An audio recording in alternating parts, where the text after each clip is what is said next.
decíamos, se está recomendando como ejemplo a los corintios y vamos a seguir justamente donde lo dejamos.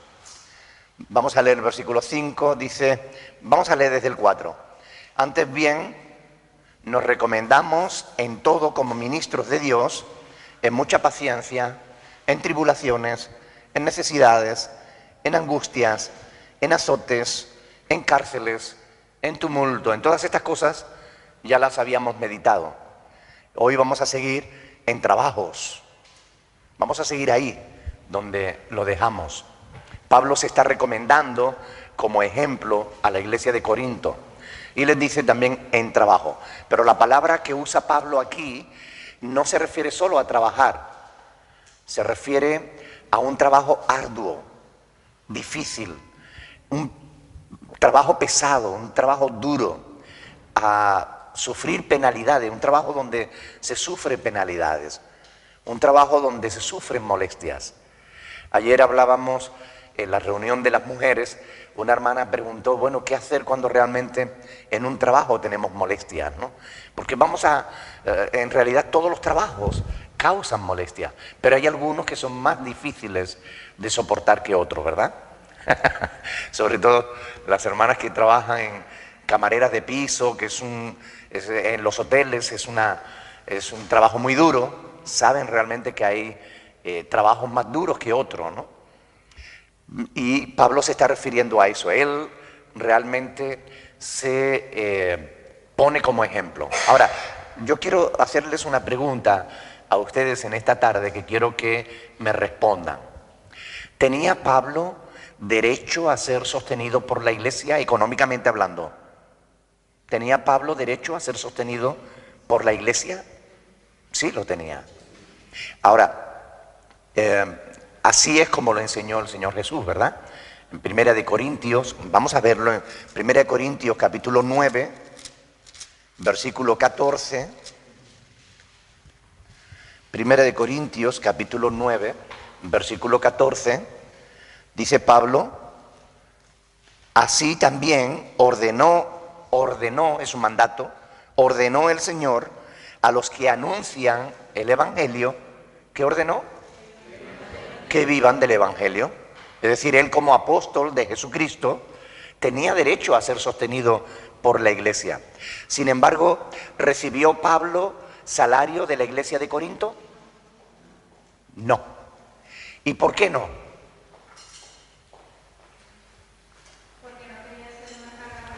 Porque no quería ser una carga de tropiezo, no quería ser una piedra de tropiezo, una carga para la iglesia de Corinto, porque sabía que en la iglesia de Corinto había muchos problemas, había muchas divisiones y había hermanos que no veían con buena cara, con buenos ojos al apóstol Pablo.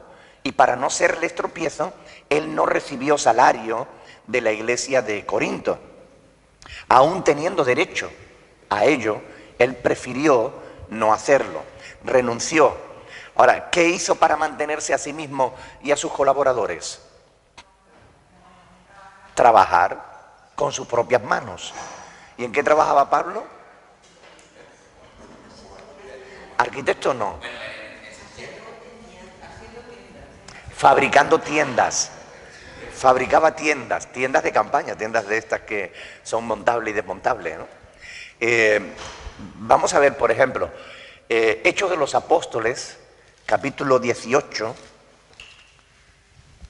Vamos a leer a partir del versículo 1. Hechos 18, 1. Después de estas cosas, 18.1, Hechos 18.1. Después de estas cosas, Pablo salió de Atenas y fue a Corinto, y halló a un judío llamado Aquila, natural del Ponto. Él estaba recién venido de Italia con Priscila, su mujer. Por cuanto Claudio era el emperador de Roma, había mandado que todos los judíos saliesen de Roma, y Pablo fue a ellos, y como era del mismo oficio, se quedó con ellos y trabajaban juntos, pues el oficio de ellos era hacer tiendas. Y él discutía en la sinagoga todos los días de reposo y persuadía a judíos y a griegos. Es decir, que Pablo en Corinto no quiso recibir salario de la iglesia para no ser tropiezo a la iglesia. Y él trabajó con sus propias manos haciendo tiendas para poder mantenerse a sí mismo y a los colaboradores, mientras al mismo tiempo que él tenía su trabajo secular, atendía también el ministerio. Hacía las dos cosas, ¿ok? Fíjense en el capítulo 20, un poquito más adelante, versículo 34, capítulo 20, versículo 34, dice la palabra del Señor ahí, que antes vosotros sabéis que para lo que me ha sido necesario a mí y a los que están conmigo, estas manos me han servido. En todo os he enseñado que trabajando así se debe ayudar a los necesitados y recordar las palabras del Señor Jesús, que dijo: más bienaventurado es dar que recibir. Es decir, que Él no se mantenía solo a sí mismo, sino también a los que estaban con Él. Por eso dice: para lo que me ha sido necesario a mí y a los que están conmigo, estas manos me han servido. Es decir, Pablo trabajó con sus propias manos para mantenerse a él y a sus colaboradores, mientras que al mismo tiempo desarrollaba su ministerio en la iglesia de Corinto. Teniendo esto en cuenta, nos podemos dar cuenta de lo duro de su esfuerzo personal, porque si ya de por sí el trabajo de hacer tienda era duro, a eso súmale también el ministerio, cuando el ministerio ya de por sí solo ya es bastante duro, ¿no?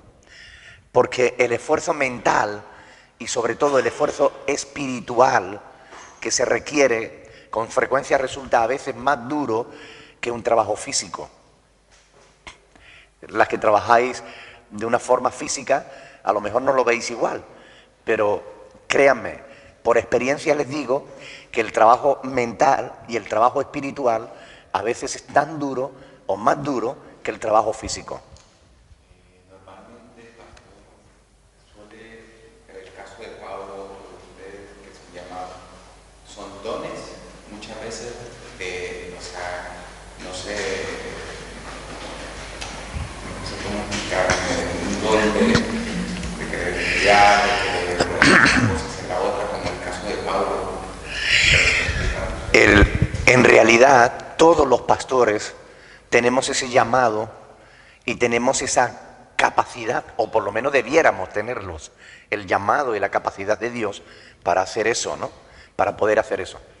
Yo llevo muchos años sirviendo al Señor. Llevo más de 3 décadas sirviendo al Señor como pastor, y ustedes saben que solo en los últimos años ha sido que yo he empezado a no trabajar con mis manos, sino a dedicarme al 100% a la obra de Dios. Pero durante 3 décadas he estado sirviendo al Señor y trabajando al mismo tiempo. Y créanme, es bastante duro. ¿Es un don de Dios? Yo creo que sí. O sea, que de alguna manera, si no tienes el llamado y la capacidad que Dios te da, eso no hay cuerpo que lo aguante. Porque, como decía, ¿no? Soportar un trabajo físico es duro, pero soportar un trabajo donde llevas sobre ti el peso y la carga, no solo de tu vida o de tu familia, sino de muchas otras familias, no es nada fácil. ¿Saben ustedes que una de las profesiones más peligrosas, está catalogada así, en Estados Unidos, ¿saben ustedes cuál es? La de psiquiatra y psicólogos. Son 2 de las profesiones en las que hay mayor índice de suicidios. ¿Por qué creen ustedes que pasa eso? Porque se cargan con los problemas de los demás. Claro, porque van cargándose con los problemas de todos los demás. Y a veces los psiquiatras y los psicólogos no tienen solución para darle a los demás. En esto no crean que es fácil. El año pasado, 4 pastores de renombre, muy conocidos, con iglesias muy grandes en Estados Unidos, 4 pastores se suicidaron. Todos los años Solo en Estados Unidos, más de 1.500 pastores abandonan el ministerio. Más de 1.500 solo en Estados Unidos. O sea que es un trabajo que visto desde fuera, a lo mejor parece que, bueno, ponerse en el púlpito y predicar, eso es fácil y lo puede hacer cualquiera. Pero es que el pastorado no consiste solo en eso.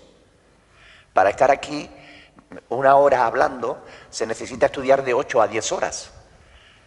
Porque si no, acabas diciendo tonterías. O acabas profesionalizándote, comprando enciclopedias de sermones y diciendo lo que otros han escrito por ti, ¿no? Entonces llega un momento en que tu ministerio se queda como algo vacío, como algo que no transmite vida, no hablas de tu propia experiencia, no hablas de lo que Dios te ha dicho a ti para esta congregación, sino que hablas de lo que Dios le dijo a otro para otra congregación.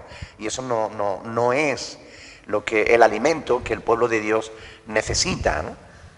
Por consiguiente, Pablo hacía estas dos cosas, ¿no? Trabajaba secularmente y al mismo tiempo llevaba el ministerio, ¿no? No cabe la menor duda de que el esfuerzo mental y espiritual que el ministerio produce es realmente fuerte, es muy inmenso. Sobre todo cuando el tiempo lo va haciendo más difícil. En otras profesiones, la experiencia te va ayudando a que sea más fácil en tu trabajo. Es decir, si tú empiezas a trabajar en una profesión, cuanto más experiencia tienes, más fácil te resulta. En el ministerio no es así. En el ministerio, cuanto más experiencia tienes, más difícil te resulta. Por ejemplo, le digo, muchas veces yo tengo que hablar con el Señor y decirle, Señor, ¿de qué les predico yo el domingo a estas criaturas? Yo llevo en esta congregación, llevo predicando pues lo que lleva esta congregación de vida. 13, 14 años, más o menos, ¿no? Sí, ahora en abril hacía 14 años. 14 años predicando en esta congregación. Muchos de ustedes llevan muchos años escuchándome. Y no es fácil buscar a Dios y para que puedas oír un mensaje de parte de Dios que dé respuesta a las necesidades que ustedes tienen hoy. Hay pastores que cogen su archivo, esto lo prediqué hace 3 años, bueno, pues este lo voy a predicar hoy. Yo nunca he hecho eso, no puedo hacer eso. Tengo que dar una palabra fresca, tengo que dar una palabra que venga de parte de Dios, tengo que dar algo que realmente supla las necesidades que hay. Y yo tengo que orar a Dios para decirle, Señor, ¿cuáles son las necesidades de tu pueblo hoy? Y tengo que orar y tengo que pedir, y no es fácil. Cuanto más tiempo llevas, más difícil es. Cuando llevas mucho tiempo aconsejando a una pareja, cuanto más tiempo llevas aconsejándola, a pesar de que la conoces más difícil resulta cuando tú ves que esa pareja no se somete a los consejos. Créanme, no es fácil. Por tanto, el ministerio pastoral es un ministerio que conlleva un gran esfuerzo mental y sobre todo espiritual, ¿no? Por la lucha que eso supone en la batalla espiritual, ¿no? Pablo escribe que él nunca dejó de amonestar a los efesios, noche y día, dice, con lágrimas, ¿no? Pablo no dejó de atender su ministerio, noche y día. Por su propio testimonio nosotros sabemos que trabajaban más duro que otros apóstoles, porque no todos los apóstoles trabajaban igual, ni todos los pastores trabajamos igual. Primera de Corintios 15, vamos a ver versículo 10. Primera de Corintios capítulo 15, 10.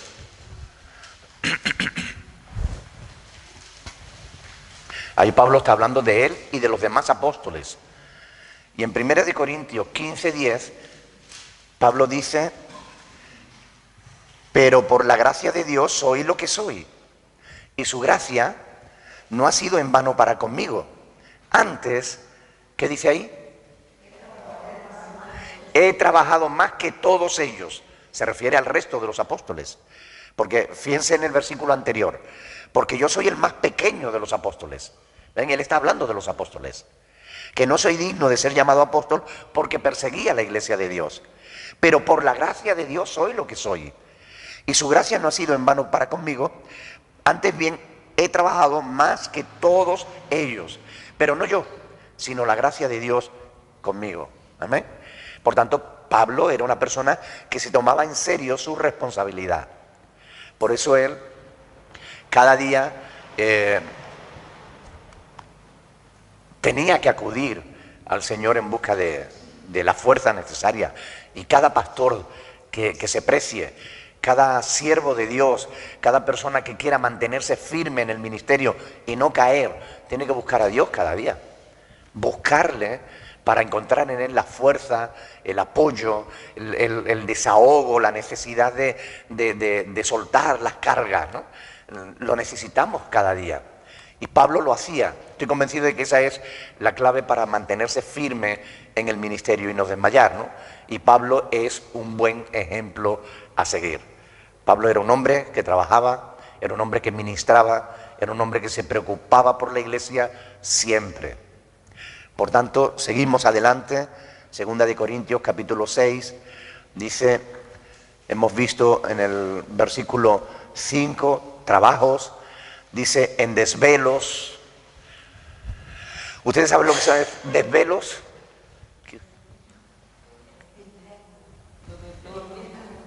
Perdón, no oigo. No dormir. Desvelos, es decir, estar en vela. Estar despierto cuando los demás duermen. Pablo muchas veces había tenido que estar despierto mientras que los demás dormían, ¿no? Permanecer despierto, estar alerta, ocupado en las cosas, en alguna cosa, mientras que los demás duermen, ¿no? A todo el tiempo que él dedicaba a su trabajo físico, manual. Hay que sumarle el tiempo que le dedicaba al ministerio y además el tiempo que, bueno, él tenía que dedicar al estudio personal, que él tenía que dedicar a la oración, a la preocupación por las iglesias, etcétera, etcétera, ¿no? No es solamente el trabajo que se ve, sino lo que hay detrás que sostiene ese trabajo, ¿no? Posiblemente tuvo que desvelarse, pasar en vela muchas noches, ya sea estudiando o escribiendo cartas o atendiendo a las necesidades de la iglesia, ¿no? O estudiando para su propia, o en oración, ¿no? Pablo seguía el ejemplo de Jesús, y Jesús también era una persona que pasó muchos desvelos.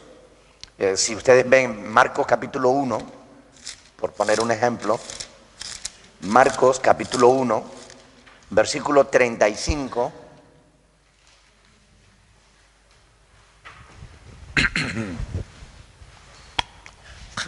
dice, levantándose muy de mañana, siendo aún muy oscuro, salió y se fue a un lugar desierto y allí oraba. O sea, Cristo, antes de que los demás se despertaran, ya Él estaba orando muy temprano en la mañana. Y fíjense en Lucas capítulo 6, versículo 12. Lucas 6, 12.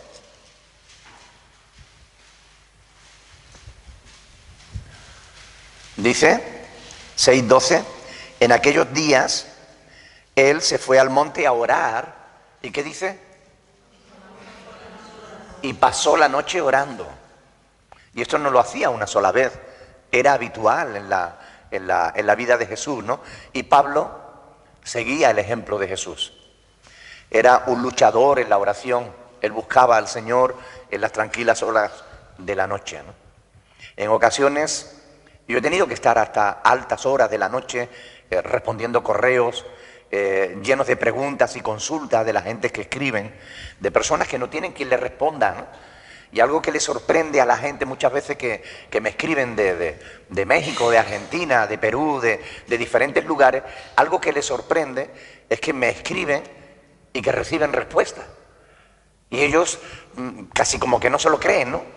Pastor, muchas gracias por responderme, que pensé que no me iba a responder, no sé qué. Esto es muy habitual, ¿no? Pero yo no dejo ningún correo sin responder. Y recibo muchísimos correos a diario. Correos, comentarios de los vídeos. Tenemos más de 430 vídeos en internet. Y la gente los ve y escriben comentarios. Cuando ellos hacen comentarios, cuando hacen alguna duda, cuando expresan alguna duda, cuando hacen alguna pregunta, cuando expresan algo contrario a lo que enseñamos, a lo que exponemos de la palabra de Dios, yo siempre me tomo la molestia de escribirles y de responderles, ¿no? Y esto es un trabajo que normalmente no se ve. Ustedes no ven si yo a las 3 de la mañana estoy todavía respondiendo correos, pero a veces, mi mujer sí lo sabe, que se ha levantado para ir al baño y me ha visto, papi, déjalo ya para mañana, espérate cariño que estoy respondiendo aquí a una persona que necesita y tal, a lo mejor una persona que tiene problemas familiares y te escribe, porque claro, una vez que te escriben y tú le respondes, entonces ya toman confianza y empiezan a contarte su vida en pasta, y es normal, porque no tienen pastor, y un pastor tiene que hacer eso, ¿no? Y si uno no fuera pastor, pues le daría igual que escriban lo que quieran. Pero cuando uno de verdad tiene corazón de pastor, uno no puede dejar a alguien con una necesidad, ¿no? Y estas cosas son así. Hay mucho trabajo que no se ve, pero que está ahí. Y Pablo lo hacía, Jesús lo hacía. Y nosotros, como pastores, tenemos que hacerlo. Tenemos que seguir su ejemplo. Trabajo que no se ve, pero que lo hacemos por amor a Dios y a la obra del Señor. Y es así. Seguimos. Segunda de Corintios, capítulo 6, versículo 5. Dice en desvelos, ¿y qué más? En ayunos. En ocasiones, ustedes saben que el ayuno es una práctica de autodisciplina personal. Ayunamos para ejercer dominio propio sobre nuestra propia vida. Y a veces lo hacemos para tener un tiempo con el Señor o para abstenernos de alguna cosa que nos está dominando. Por ejemplo, pues si dedicas mucho tiempo a la televisión, abstienes de ver televisión. Si ves que tomas demasiado café durante el día, ayunas de café para desintoxicar tu cuerpo. Entonces, a veces tenemos motivos para ayunar, motivos diferentes, pero a veces no todos los ayunos son voluntarios. A veces tenemos que ayunar por necesidad. Gracias a Dios, nosotros hoy en día no tenemos ese problema. Comemos y comemos bastante bien, al menos en esta parte del mundo. Hay lugares donde realmente la gente lo pasa mal y no tiene para comer. Miren, Pablo escribe que frecuentemente él no tenía ni siquiera para comer, ni para beber. Fíjense lo que dice en el capítulo 11 de Segunda de Corintios capítulo 11, versículo 27.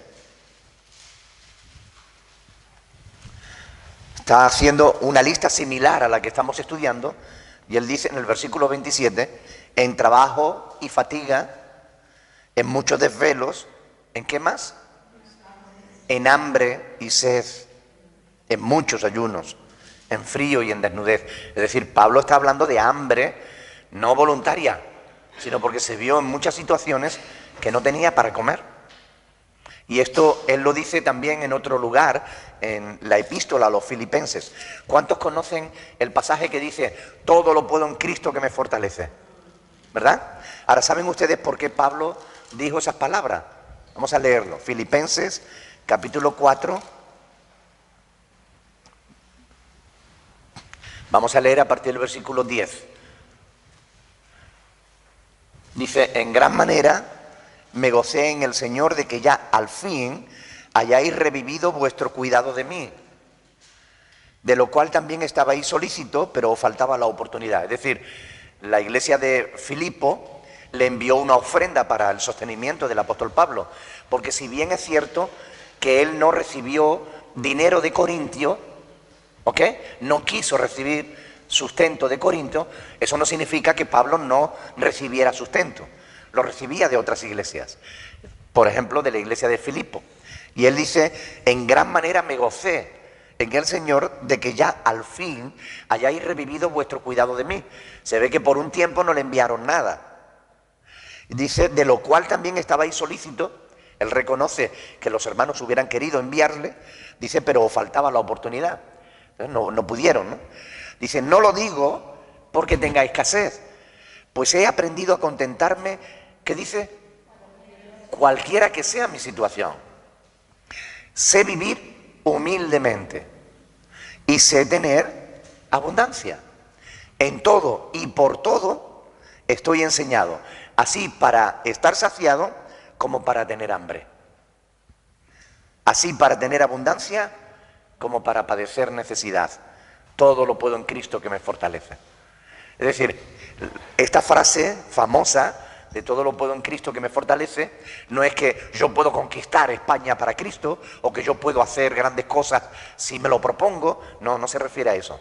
Se refiere a que puedo pasar hambre por amor de Cristo, porque Cristo me fortalece. Sea que yo tenga en abundancia o sea que no tenga nada, yo puedo soportar esa situación porque Cristo es mi fortaleza. Eso es lo que Pablo está diciendo aquí. Pero fíjese, Pablo pasó hambre, pasó ayunos, voluntarios y no voluntarios. Y esto es también parte del ministerio. Primera de Corintios, capítulo 4. Primera de Corintios, capítulo 4, versículo 11. En estas listas de penalidades que el apóstol sufrió, aparece con frecuencia la palabra hambres. Fíjese, versículo 11.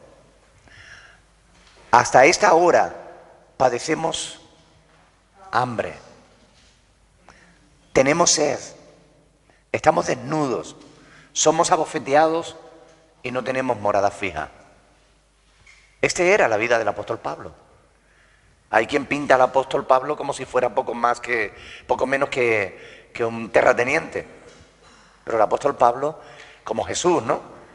Hay quien dice que si Jesús viviera hoy en día, estos falsos predicadores del evangelio de la prosperidad, ¿no? Oí a uno decir que si Jesús viviera en estos días, Jesús viajaría en un Rolls Royce. Eso es desconocer por completo a Jesús e ignorar por completo las Sagradas Escrituras. Jesús dijo, el Hijo del Hombre no tiene donde recostar su cabeza. Pablo muestra, uno de sus más fieles seguidores, muestra que él con frecuencia pasó hambre.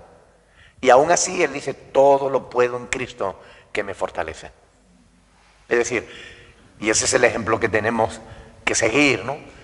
Sea que tengamos o no tengamos, lo importante es que seamos fieles a Dios y al ministerio. Y esto es importante. Y Pablo por eso se puede poner de ejemplo, porque él fue un hombre fiel.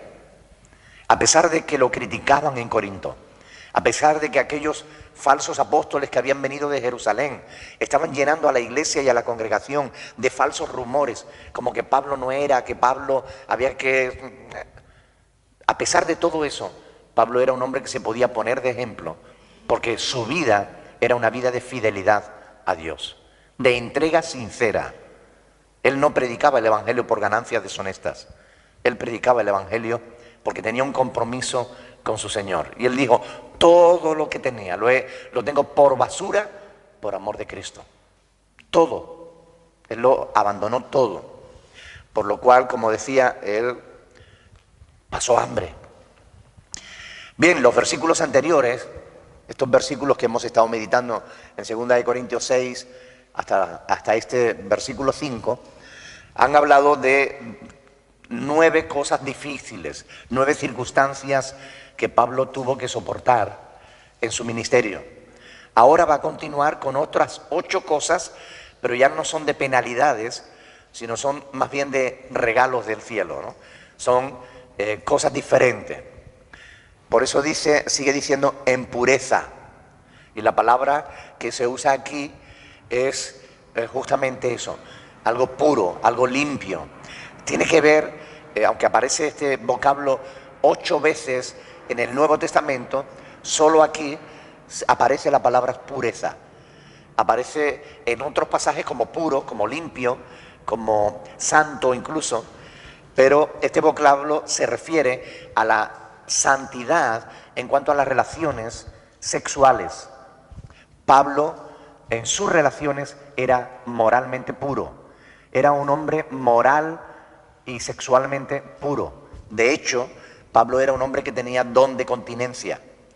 Pablo no tenía esposa, ni la necesitaba, tenía ese don de parte de Dios de poder dedicarse por completo al ministerio. No todo el mundo tiene ese don. Por eso cuando la Iglesia Católica obligó a que el que quisiera dedicarse al ministerio no pudiera casarse, cometió un terrible error que ha tenido como consecuencia, bueno, lo que ya todos sabemos. Solamente aquellos que tienen ese don de Dios pueden estar sin esposa. Pero si no tienes don de continencia, mejor es casarse. Y esto es importante tenerlo en cuenta, ¿verdad? Sea que te cases, o sea que tengas el don de continencia y no necesites esposa o esposo, lo que sí es que es necesario que el cristiano, el siervo de Dios, tiene que ser puro, tiene que ser limpio. Y esto es muy importante. También en la conciencia personal. No solamente no fornicar o no adulterar, sino tampoco estar tonteándolo en la mente, deseándolo en la mente o en el corazón. Tiene que ser limpio, no solo en los hechos, sino también en las intenciones, en las motivaciones. ¿Entendemos esto lo que quiere decir? Una limpieza total, ¿ok? Una persona que es pura muestra inocencia integral. Fíjense en el capítulo 7 de 2 de Corintios, versículo 11.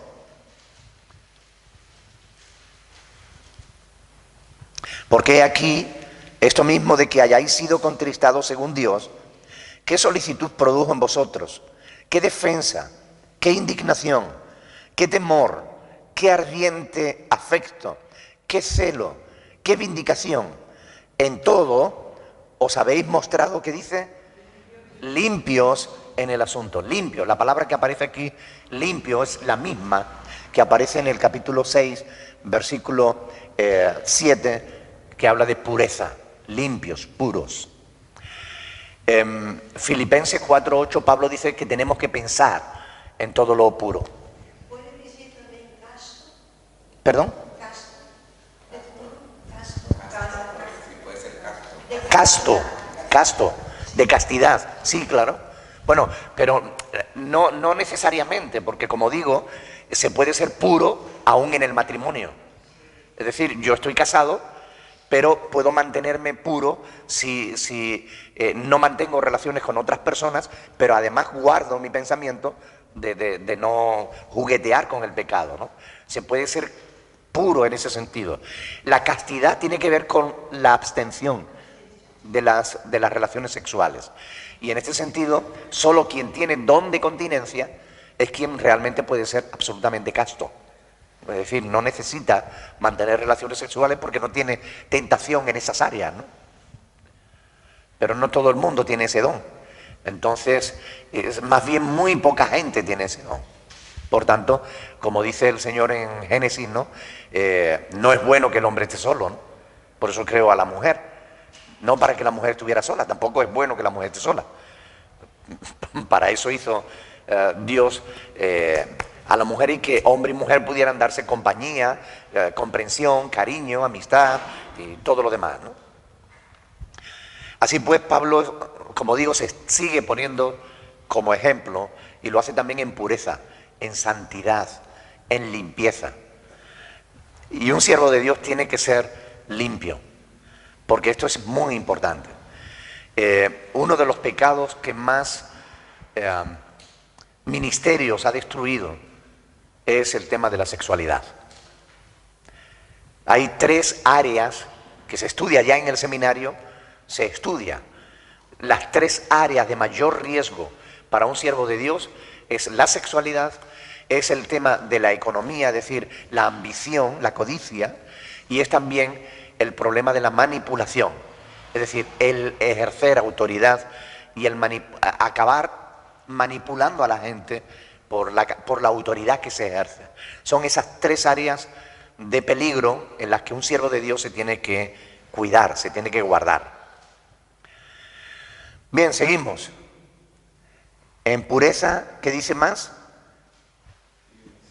En ciencia. Aquí la palabra ciencia se refiere a conocimiento, ¿ok? Y no se refiere solamente al conocimiento intelectual que envanece, porque recuerde, el conocimiento envanece, ¿no? mas el amor edifica. Ahora, ¿a qué conocimiento se refiere realmente Pablo?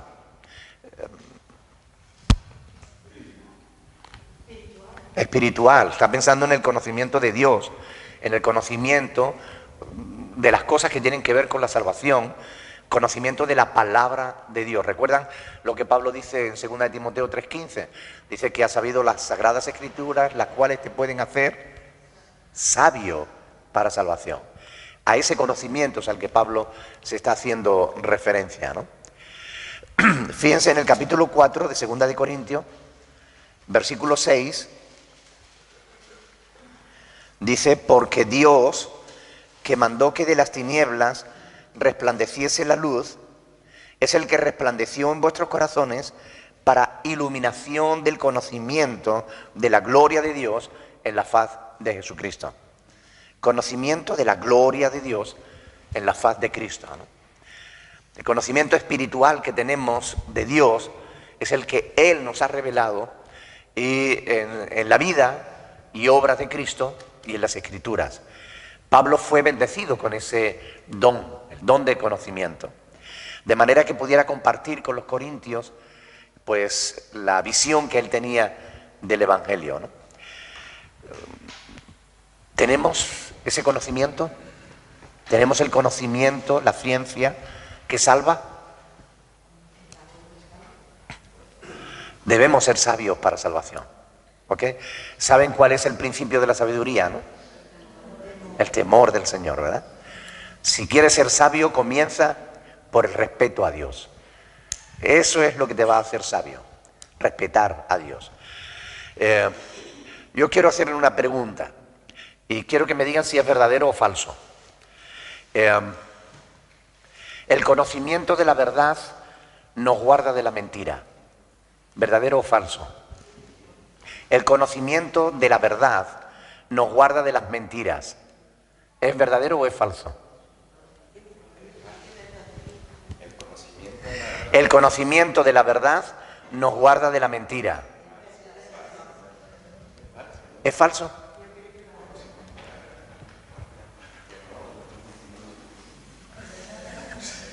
A ver, dime.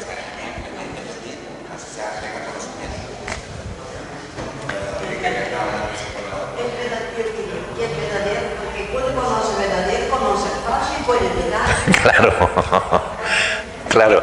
Cuando conocemos ¿por qué tanta gente hoy en día en las iglesias están siendo engañadas?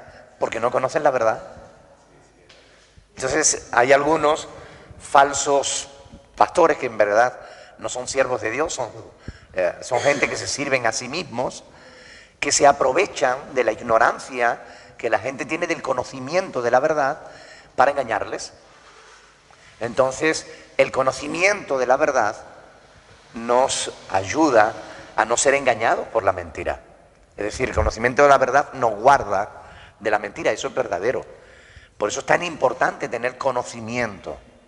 Pablo lo tenía. ¿Tú lo tienes? Cuanto mayor conozcas, cuanto mayor conocimiento tengas de las Sagradas Escrituras, más difícil va a ser engañarte. ¿Estás de acuerdo con eso, sí o no? Es así. Es nuestra responsabilidad, claro. Miren, fíjense, por ejemplo, en el capítulo 11 de 2 de Corintios, capítulo 11, versículo 4. Fíjense lo que Pablo le dice a los corintios, que esto ya lo veremos más adelante, pero quiero que lo leamos. A partir del versículo 4. Dice: porque si viene alguno predicando a otro Jesús que el que os hemos predicado, o si recibéis otro espíritu que el que habéis recibido, u otro evangelio que el que habéis aceptado, ¿qué dice? Bien lo toleráis. Y pienso que en nada he sido inferior a aquellos grandes apóstoles. Pues aunque sea tosco en la palabra, no lo soy. ¿En qué? En el conocimiento. En todo y por todo os lo hemos demostrado. Pequé yo, humillándome a mí mismo para que vosotros fueseis enaltecidos por cuanto os he predicado el evangelio de Val. Bueno, hasta ahí, ¿no? Es decir, los corintios, por falta de conocimiento, no porque no supieran, porque fíjense, hay una ignorancia voluntaria además de la ignorancia involuntaria. ¿Ustedes saben cuál es la diferencia entre la ignorancia involuntaria y la voluntaria? ¿Alguien sabe? Que no nos queremos forzar para conocer la verdad. Si tenemos, por ejemplo, si sabemos que la palabra de Dios es verdad y sabemos que la mayoría de los cristianos tienen una Biblia en casa y no se preocupan por leerla, ¿verdad? Somos ignorantes, pero somos ignorantes voluntarios. Porque teniendo acceso a la verdad, no la conocemos. Hay personas que no conocen la verdad porque nunca han tenido acceso a la verdad. Por ejemplo, hace varias generaciones aquí en España era imposible conocer la verdad. Prácticamente imposible. Porque no habían Biblias. Y las que había eran católicas y manipuladas, con comentarios que te retorcían la verdad. Entonces nuestros padres no pudieron conocer la verdad porque quienes tenían el deber de enseñársela no se la enseñaron. Ellos eran ignorantes involuntarios. Pero hoy en día todo el mundo tiene acceso a la Biblia. Y muchos cristianos, fíjense, los corintios por ejemplo, habían tenido al apóstol Pablo durante año y medio exponiendo y enseñando la verdad. Habían oído la verdad, pero la estaban ignorando. No es que no la conocieran, es que la menospreciaban, la ignoraban voluntariamente y preferían creer a cualquier otro que viniera. Habían tenido al apóstol Pablo, fíjense qué privilegio, tener a un hombre como el apóstol Pablo, predicándoles y enseñándoles la verdad. Les había enseñado bien. Por eso Pablo repite continuamente en las epístolas de Corinto, porque sabéis, porque os he enseñado, porque os recuerdo. Pablo continuamente está diciendo, o no sabéis que os dije, o como os había dicho. Pablo está continuamente recordándole que él les había enseñado y les había enseñado bien. Pero los corintios estaban ignorando voluntariamente la verdad. Se puede conocer la verdad e ignorarla al mismo tiempo, cuando no la tenemos en cuenta en nuestra vida, cuando dejamos que hombres falsos nos desvíen de la verdad. Es lo que Pablo le dice en este pasaje que acabamos de leer, ¿no? Por tanto, Pablo se pone a sí mismo como ejemplo en ciencia, en conocimiento de la verdad. Y nosotros tenemos como cristianos también un deber de conocer realmente la verdad, no ser ignorantes de estas cosas, porque no tendríamos excusa delante de Dios. ¿Quién no tiene una Biblia en casa? ¿Alguno de ustedes no tiene Biblia en casa? Todos tienen.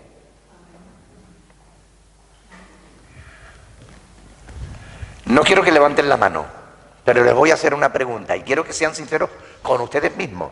No quiero que respondan. Respóndanse a ustedes mismos. ¿Cuántos cogen la Biblia no para venir a la iglesia, sino en casa para leer al menos 2 o 3 veces a la semana? No me respondan.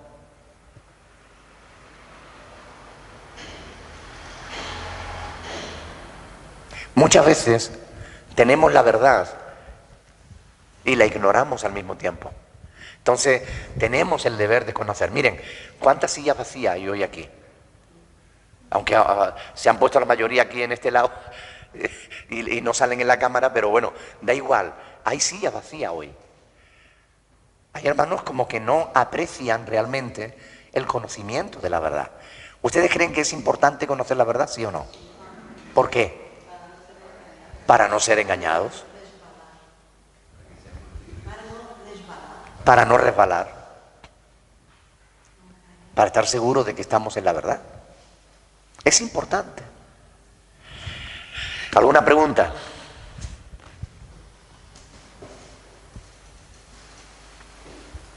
Vamos adelante poquito a poco. Dios sabe todas las cosas. Dios sabe todas las cosas. Vamos a ponernos de pie y vamos a orar al Señor. Vamos a decirle al Señor que Él nos ayude a amar su palabra, a seguir el ejemplo de hombres como nuestro Señor Jesucristo, hombres como Pablo, hombres que verdaderamente son un modelo a seguir. Amén. Vamos a orar al Señor. Vamos a pedirle que Él nos ayude dándonos amor por su palabra, que realmente apreciemos la verdad en todo su valor. Hay un proverbio que dice: compra la verdad y no la vendas. Proverbios 23:23. Compra la verdad y no la vendas. Es decir, dalo todo por la verdad. Y cuando la adquieras, cuídala, ámala, porque la verdad es lo que nos salva. Alguien que nos despida en oración, por favor.